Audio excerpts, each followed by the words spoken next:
পঞ্চায়েতের গুলি লাগে, সেদিনও ঢাকা বিশ্ববিদ্যালয়ের ওখান থেকে ওরে আমি আনি। 4 আগস্টে যখন জিগাতলা এবিসির সামনে গোলাগুলি হয়, সেখানেও সে যায়, সেখান থেকেও তাকে আমি নিয়ে আসি। কিন্তু 5 আগস্টে ও শেষ বিদায় নিয়ে যায় আমার কাছ থেকে। ও বলেই যায় যে ভাই আমি শহীদ হইতে যাইতেছি, আমি ইনশাল্লাহ শহীদ হয়ে ফিরবো। তো আল্লাহ তাআলা না ওর কথাটা খুব শিগগিরই লিখে ফেলাইছিল, কারণ ও নিষ্পাপ ছিল। আমি কিন্তু একজন অসুস্থ, আমার ডান পাশের বুকে টিউমার আছে, আমার কিডনিতে একবার আমার ইউসুফ থাকা সত্ত্বে পানি আসছিল, এখন আবার সেই সমস্যাটা আবারও দেখা দিছে। আমি ভীষণই অসুস্থ। ইউসুফের বাবা, ইউসুফ শহীদ হওয়ার পরে উনি 2 বার স্ট্রোক করছে। উনি পাও রিক্সা চালায়, হয়তো 200-300 টাকা তার অর্থ, সেটা দিয়ে আমার সংসারটা কোনো রকম চলে। আমার শেষ সম্বল জমানো কিছু অর্থ ছিল, সেটা আমি শেষ করে দিচ্ছি। দীর্ঘ এই 18 মাসে শুধু বিভিন্ন মন্ত্রণালয়, বিভিন্ন জায়গায় যেয়ে আমি দৌড়াদৌড়ি করে সেটুকু শেষ করি। যখন আমি না পারতি, যখন আর কোনো রাস্তা খুঁজে না পাই, তখন আমার বাবার বাড়ির আত্মীয় স্বজনের কাছ থেকে অর্থ ধার করে আয় না। আমি এই দীর্ঘ 18 মাস বিভিন্ন জায়গায় যাই, কোনো জায়গা বাকি রাখি না। যার হাতে না দাঁড়ার তার পায়ে পর্যন্ত ধরি। তো আমি যে আজকের দিনটা আমি মধু সিটিতে একটা প্রোগ্রাম থাকে, সেখানে আমাকে ডাকায় না, তবু আমি যাই। যাওয়ার পরে সেখানে চ্যানেল অনের একজন সাংবাদিকের সাথে আমার দেখা হয়। উনি একজন একটা করে নিউজ বাই করে, ওনার সাথেই আমার এইভাবে কথা হয়। উনি আমার নাম্বারটা যে কোনোভাবে নিয়ে আমার নিউজটা প্রচার করার পরে ইলেকশনের পরে আর কি উনি সাংবাদিক শাহরুল কবির ভাইয়ের নাম্বারটা আমাকে দেয়। দেখেন আপনার কষ্টগুলো তো আমরা দেখছি, আমি ওনার কাছে সবাই পাঠাইছিলাম। তো বলছে শাহরুল কবির ভাইয়ের সাথে যদি আপনি যোগাযোগ করেন, তাহলে হয়তো আপনার সন্তান ন্যায় বিচারও পাইব এবং তার মর্যাদাটাও পাইব সে। আর আপনার হয়তো আপনার পাশে এসে দাঁড়াইব, বিএনপির ফ্যামিলি থেকে এসে আপনার পাশে দাঁড়াইব, সহযোগিতা করবো। তো পরে আমি শাহরুল কবির ভাইয়ের সাথে আমি যোগাযোগ করি। উনি আমার সাথে খুব সুন্দর কথাবার্তা বলে, ওনার কারণে আজকে এই পর্যন্ত আমি আসতে পারছি। উনি আমাকে যথেষ্ট পরিমাণ মানে সহযোগিতা করে। আর সবচেয়ে বড় কথা হইলো, এই যে সাংবাদিক ভাইরা আছে না, মানে অনেক সময় শুনতাম যে এরা ঠিক মতো কাজ করে না, কিন্তু আজকে এই সাংবাদিক ভাইদের কারণে আমি এদেরকে ধন্যবাদ করবো না। আমি আজকে এদের কারণে এই পর্যন্ত আমি আসতে পারছি। এরা যদি আমার পাশে না থাকতো, তাহলে আমি এই পর্যন্ত আসতে পারতাম কখনোই না। শহীদ ইউসুফের একটা ছোট বোন আছে, 12 বছর বয়স। গত বছর আমি অর্থের জন্য ভর্তি করতে পারিনি, এই বছরে এখনো ভর্তি করতে পারিনি। এই যে আজকে কোনোদিন ভাত হয়, কোনোদিন হয় না। এই যে 12টা রোজার মধ্যে একদিন আমি ইফতারি খাইতে পারিনি, এখন পর্যন্ত না। হয়তো পান্তা কাটা ভাত আর নাইলে শুকনা করে, এর থেকে বেশি কিছু আমার জোটে না। ভিসা তো যেমন তেমন করে 2 বয়স্ক পুরাপুরি খায় নেই। তো আমার বাচ্চা মেয়েটা যখন ইফতারের সময় হয় না, তখন আর মুখের দিকে আমি তাকাইতে পারি না।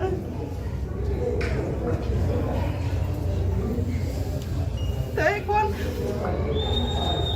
বর্তমান সরকার জনাব তারেক রহমানের কাছে আমার আকুল আবেদন যে জুলাই যোদ্ধা শহীদ ইউসুফকে যেন তাকে শহীদি মর্যাদাটা শেষ হয় সম্মান মতো দেয়। আমি অসুস্থ মা, আমি তাহলে মরেও শান্তি পাবো। আমি দীর্ঘ 18 মাস যুদ্ধ করছি, সন্তান হারা মা, আমার কলিজাতে না এমনি ঘা, থক থাকা গা। তারপরে আমি 18 মাস আমার পাশে কেউ ছিল না। আমার স্বামী বয়স্ক মানুষ, আমি একা একটা মহিলা মানুষ। এই 18 মাস বিভিন্ন থানা, বিভিন্ন কোর্ট কাছারি, এই যে আজকে এই পর্যন্ত আসা, আমার একা যুদ্ধ করা। জুলাই যুদ্ধরা যুদ্ধ করছে ঠিক আছে শর্ট টাইম, আর আমার যুদ্ধটা দীর্ঘ 18 মাসের যুদ্ধ। দীর্ঘ 18 মাস আমি একজন সন্তান হারা মা হয়ে যুদ্ধ করতে করতে আমি এই পর্যন্ত আসছি। আমি অসুস্থ, আমি ক্লান্ত। আমি এখন এটাই বলবো যে ইউসুফের ছোট বোনের দায়িত্ব বর্তমান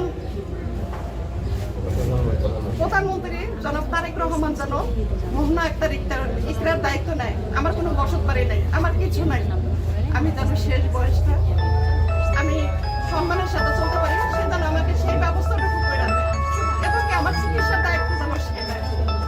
কারণ আমার মেয়েটার না, তার একটা মাত্র ভাই ছিল, আমার একটা মাত্র সন্তান ছিল, আমাকে কামাই করে না খাওয়াইতো, অন্তত আমাকে মাটি তো দিত, মাটি তো ওর কাছ থেকে আমি পাইতাম।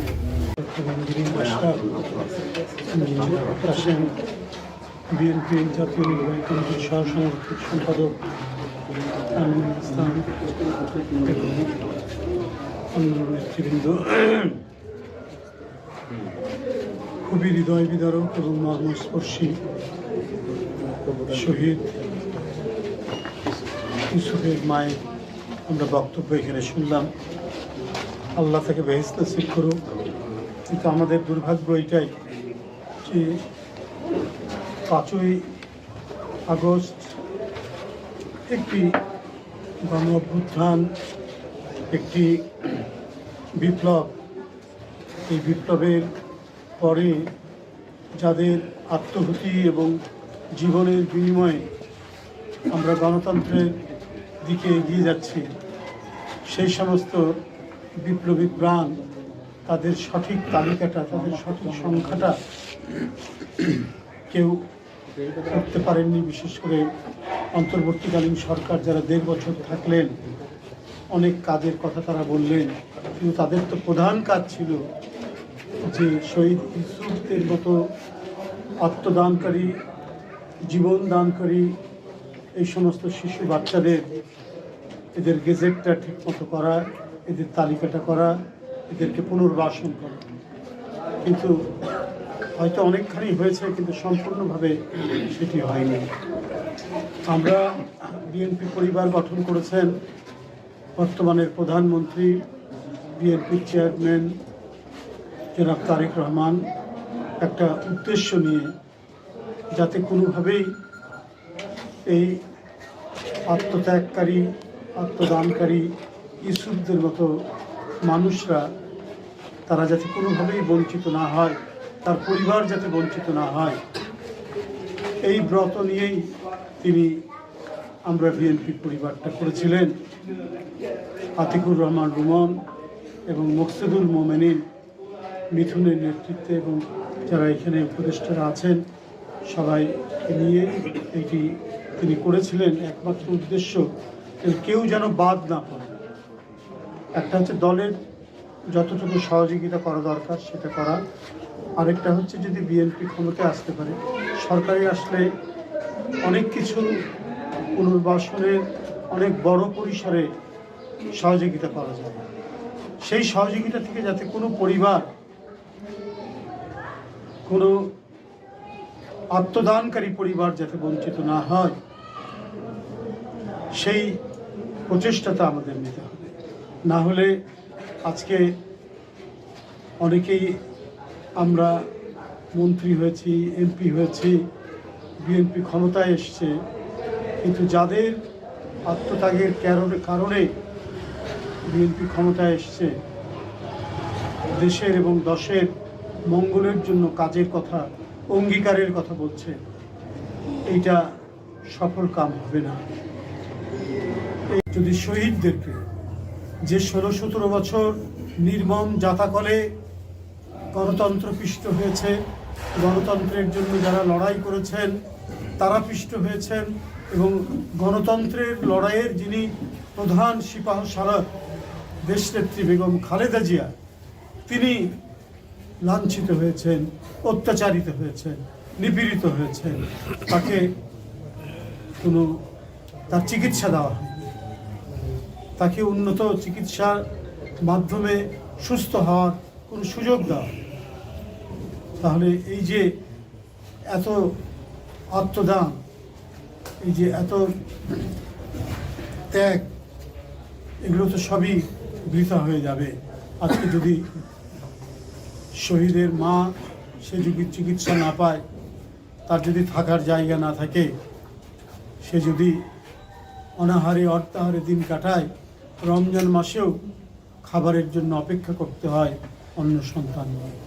এ বড় বেদনার, এ বড় দুঃখের, এ বড় করুণ কাহিনী আমি আজকে যে এখানে শুনলাম।